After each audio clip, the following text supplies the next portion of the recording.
provided you're not engaging in commerce on the highway, you've got a right to get in your private passenger vehicle and travel from point A to point B without asking anyone for permit, permission, insurance, or license. And here we clearly see that it does in fact define a private passenger vehicle. Now how can you claim that, oh, it's a private passenger vehicle means a vehicle, but it doesn't mean a vehicle now? Because motor vehicle is the only thing that can mean vehicle.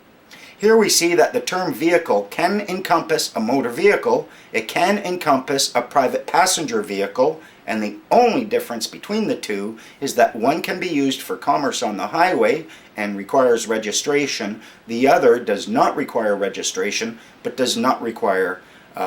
cannot be used for commerce on the highway. It's a very simple concept, and that's probably why some people have such difficulty seeing it for what it is. If an act says an apple is a round red fruit, that does not mean all round red fruit are apples. If an act says a motor vehicle is a vehicle that has these attributes, it doesn't mean a vehicle that has those attributes are all motor vehicles. And if that's difficult for you to understand, I would suggest some remedial learning and maybe do some logic. And I know I'm being a little condescending, but that's for my Facebook trolls and internet friends who are out to get me. So here it is. Motor vehicle means a vehicle propelled by any power other than muscular power or a moped, but it doesn't include a bike or a bunch of other things. Motor vehicle documents, as we are going to see defined in that same act, refer only to documents for motor vehicles.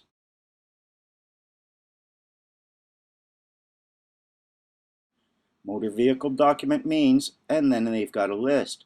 But you can't get any of these for a private passenger vehicle. Nope, these are restricted to motor vehicles.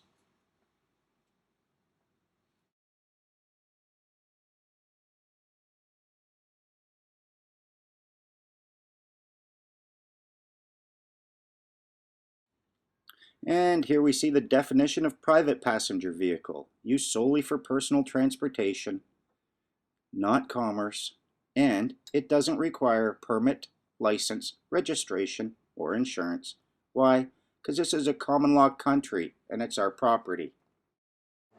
So tell us again what happened when you were pulled over by police in February. February the 17th, 2010, I was pulled over by the Calgary Police Service for not having any plates on my car. I was actually exercising my travel rights, which I had done so since the 1st of February. So 17 days, basically.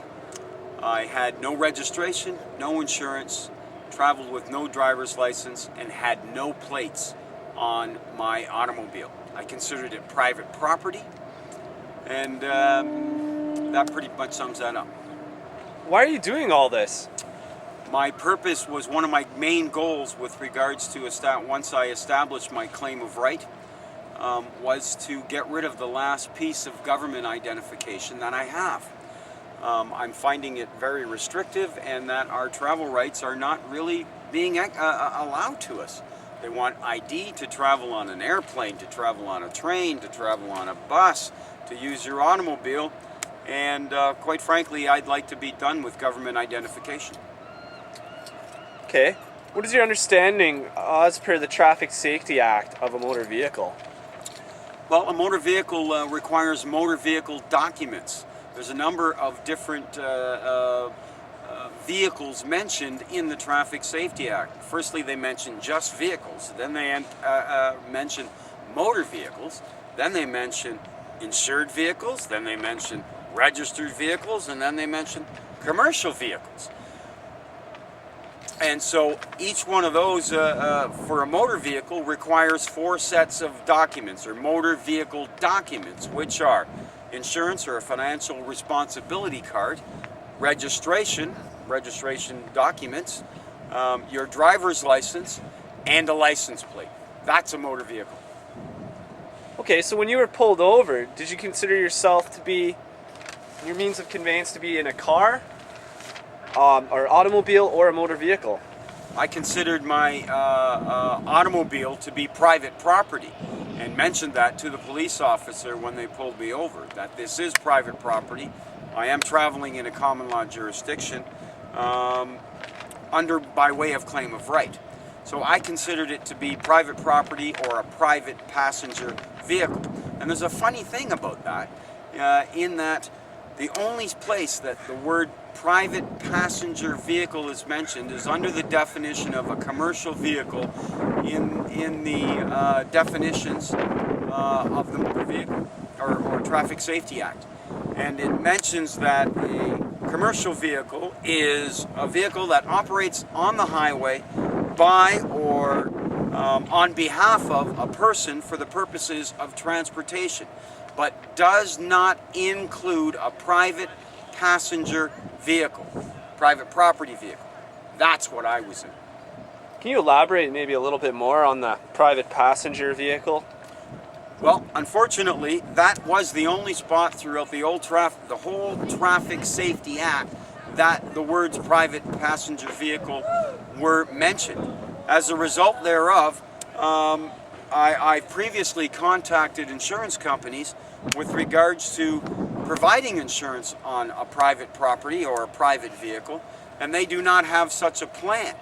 So in Alberta, I don't know about other provinces, the only way that you can get registration or a plate is by way of having insurance. And if the insurance industry will not even provide that for a private passenger vehicle, there is no opportunity to comply under any regulation, which the government has no regulations for private passenger vehicles in the Traffic Safety Act of Alberta.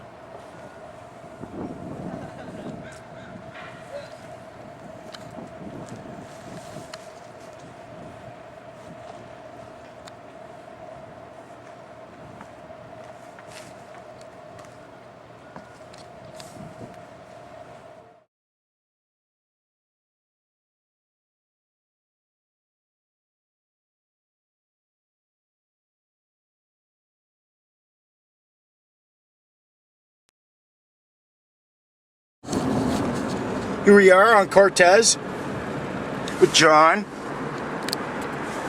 Kareen, and me, of course, your not so humble cult leader.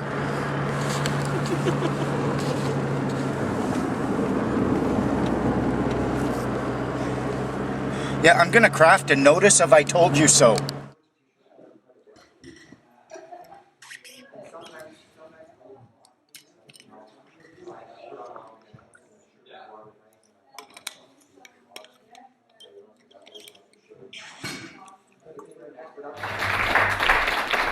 Let's keep it going for Francisco for setting us up, bringing me out here.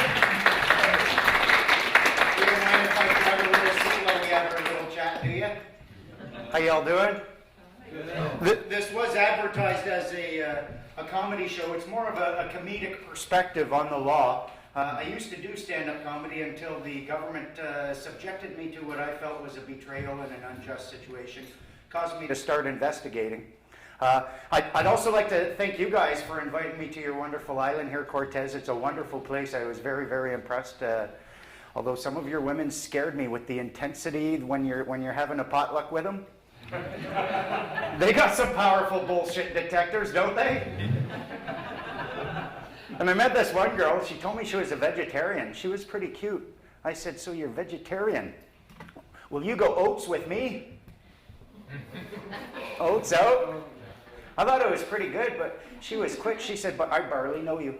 I said, "Well, wait a minute. So what? Let us remain here and chat. Peas?" She said, "Well, okra, if you insist, I guess it's the least I can do. Shall I continue, or should I move onions to other things?" So I'm asking her out. She says, "Well, Rob, do you even drive? Do you have a car, though?" I said, "Yes." She said, "Is it big?" I said, "No." She said, "Oh, not mushroom." I said, "No, but at least them tires spin, bitch." So she agreed to go out with me. I thought that was great. I'm waiting for her in this little basement restaurant. It was dark and damp. It was kind of weird. It was like a cellar read. I'm waiting and waiting and waiting for her. Finally, she